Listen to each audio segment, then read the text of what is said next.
항상 사랑하고 존경하는 시청자 여러분, 안녕하십니까? 시사깡통입니다. 시청자 여러분, 추석 연휴 잘 보내셨습니까? 저 역시 오랜만에 가족들과 만나서 즐거운 한가위를 보냈습니다.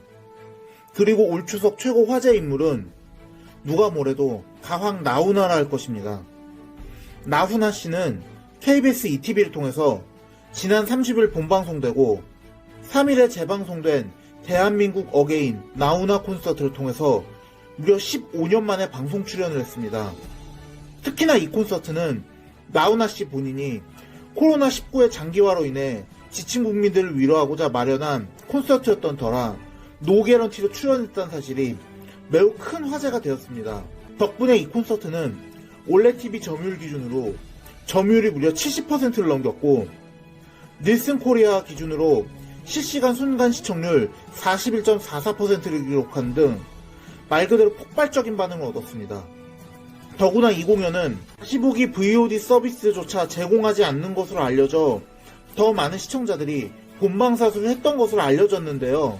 그런데 더 중요한 것은 나훈아 씨가 해당 공연 도중 했던 촌철살인의 멘트들이 더 큰 반향을 불러일으키고 있다는 것입니다. 공연 자체도 말할 나위 없이 훌륭했지만 나훈아 씨가 공연 도중 저는 왕이나 대통령이 국민 때문에 목숨을 걸었다는 사람은 한 사람도 본 적이 없습니다. 이 나라를 누가 지켰냐 하면 바로 오늘 여러분들이 이 나라를 지켰습니다라고 말하며 유관순 열사와 논계, 윤봉길 의사와 안중근 의사 등을 언급하며 이런 분들 모두가 다 보통 우리 국민이었다고 말했습니다. 또한 나훈아 씨는 IMF 당시 금모으기 운동도 세계를 놀라게 했다고 하면서 국민의 힘이 있으면 위정자들이 생길 수가 없습니다.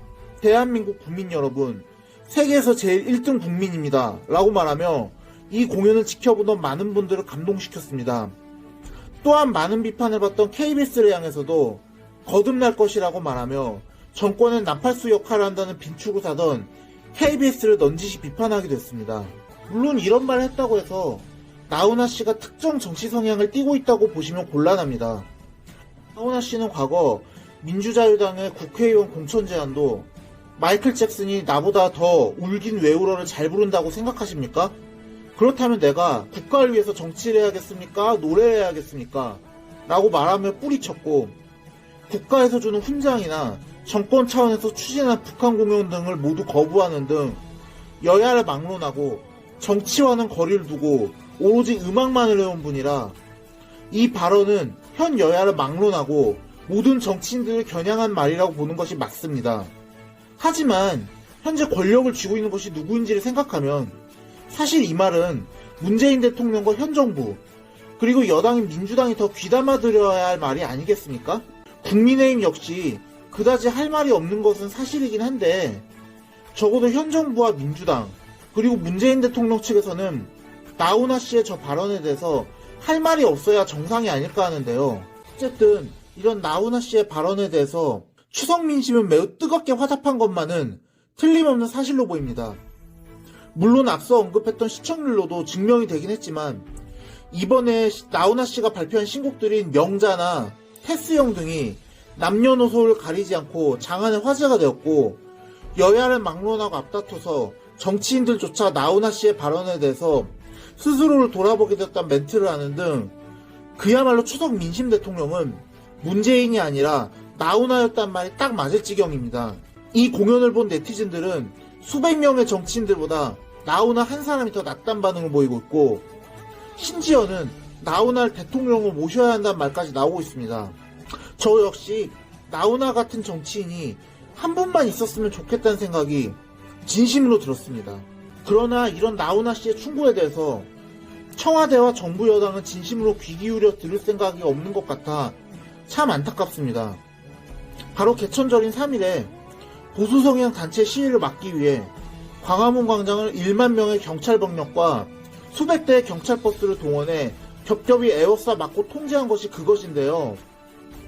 이것만으로 그친 것이 아니라 경찰이 이들의 집회에 대해서 지나칠 정도로 심한 규제를 하고 있다는 사실이 여기저기서 폭로되면서 도가 지나쳐도 너무 지나치다는 반발이 터져나오고 있습니다.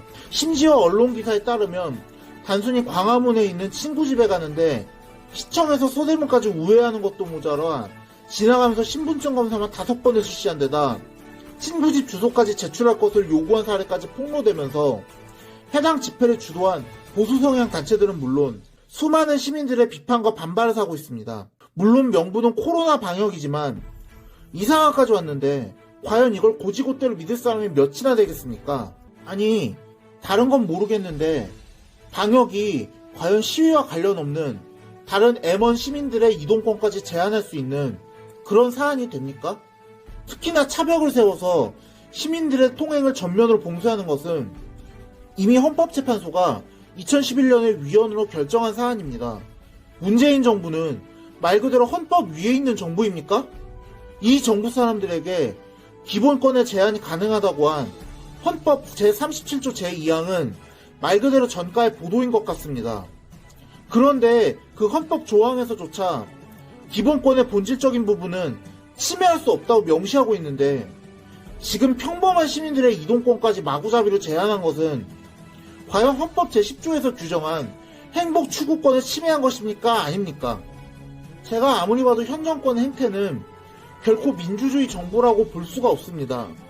이젠 아무것도 거리낄 게 없으니 헌법이고 뭐고 그냥 막 나가는 걸로밖에 안 보입니다. 반면 이 자리에서 나훈아 씨에게 같이 일침을 들은 KBS는 나훈아 씨의 기대에 화답하듯 엄청난 특종을 터뜨렸습니다. 바로 3일 저녁 강경화 외교부 장관의 남편인 이일병 연세대 명예교수가 코로나 바이러스로 온 나라, 아니 전 세계가 뒤숭숭한 와중에 미국으로 요트 고입을 위한 여행을 떠났다는 사실을 폭로한 것인데요.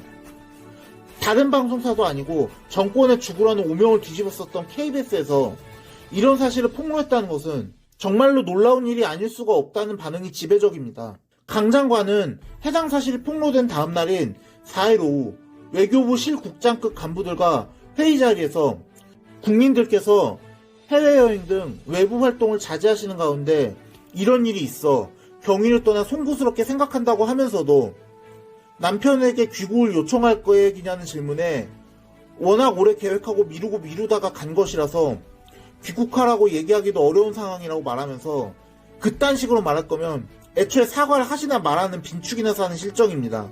나훈아 씨의 이 묵직한 돌직구와도 같은 발언에도 문재인 정부와 민주당은 그 말을 귓등으로도 듣지 않은 채 오히려 더 막 나가고 있는 반면 같이 비판을 들은 KBS는 문재인 정부의 비도덕성을 폭로한 데 가세하면서 나훈아 씨의 발언대로 거듭나려는 듯한 모습을 보여주고 있습니다. 제가 생각하기엔 KBS 내에서도 지금 현 정권의 막 나간 행태에 불만을 가진 젊은 방송인들이 많았지만 그 분노를 표출할 계기를 찾지 못하다가 이번 나훈아 씨의 공연을 계기로 현 정권에 대항할 용기를 얻은 것은 아닌가 생각이 듭니다. 자신들의 잘못을 지적해줘도 이를 들은 채 많지 않은 문재인 정부와 이 비판을 가슴 깊이 새긴 KBS, 과연 누구에게 더 밝은 미래와 희망이 있을까요? 그 해답은 이미 다들 잘 알고 계실 것 같습니다. 오늘의 영상은 여기까지였습니다. 들어주셔서 감사합니다.